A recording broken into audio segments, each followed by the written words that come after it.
आज आहे गणेश जयंती आणि आज आम्ही चाललेलो आहोत महडला वरदविनायकच्या दर्शनाला, म्हणजेच अष्टविनायकमधल्या गणपती बाप्पाच्या इथे.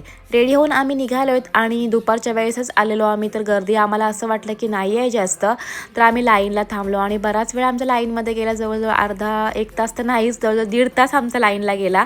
आणि बराच वेळानंतर आमचा नंबर आला, तर आतमध्ये आम्ही एंटर झालो आहेत. आणि मंदिराच्या इथे ना छान अशी रांगोळी काढलेली आहे, जे की अष्टविनायकच्या 8 गणपत्यांची रांगोळी काढली. आणि इतकं छान वाटत होतं ना, मस्त वाटलं ते गणपती बघून.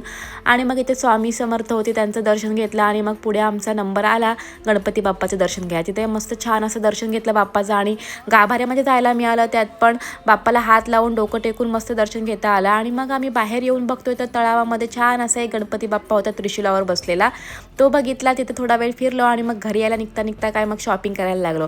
शॉपिंग म्हणजे काय, गणपती बाप्पाची मूर्त घेतली आणि काय प्रसाद घेतला, पेड्यांचा मोदक. आणि घरी यायला निघालो तर वाटेचंच होतं पंचायतांचं मंदिर. तर म्हटलं चला मंदिरात जाऊयात. या आम्ही तर इथं 2-3 वेळा आलेलो आहोत, पण आमच्यासोबत आहेत पप्पा म्हणजे माझा काका, तर त्यांना आम्ही इथे घेऊन आलो दाखवायला. तर ह्या मंदिरामध्ये आम्ही आलो आहेत आणि इथे 5 तर मंदिर आहेत. पहिलं मंदिर आहे ते साईबाबांचं, दुसरं मंदिर आहे गणपती बाप्पाचं, तिसरं मंदिर आहे हनुमानाचं आणि चौथं मंदिर आहे जे की नडालेश्वरचं महादेवाचं आणि 5वं मंदिर आहे अंबाबाईचं.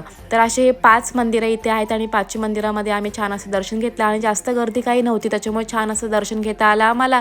आणि मग सगळ्यांचे दर्शन घेऊन मंदिरातली मी लास्ट घेतलं तुळशी मातेचं दर्शन. आणि इतकं छान वातावरण होतं, कारण की संध्याकाळ झाली होती आणि प्रसन्न वाटत होतं पूर्ण.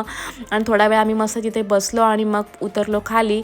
आणि खाली येऊन इथे नाश्ता असतो, म्हणून मग आम्ही पहिले इथे वडापाव खाऊन घेतला, चहा प्यायलो आणि नाश्ता केला आणि मग काय घरी यायला निघालो.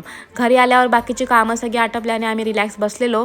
तर इथं श्रेयन बाबू बसलेला अभ्यास करत आणि त्यांनी अभ्यास बघा कसा केलेला आहे, पूर्ण त्याने पायावर सगळा त्याने पेनाने रेषा ओढलेल्या आहेत. तर असा माझा आजचा दिवस गेला. बाय.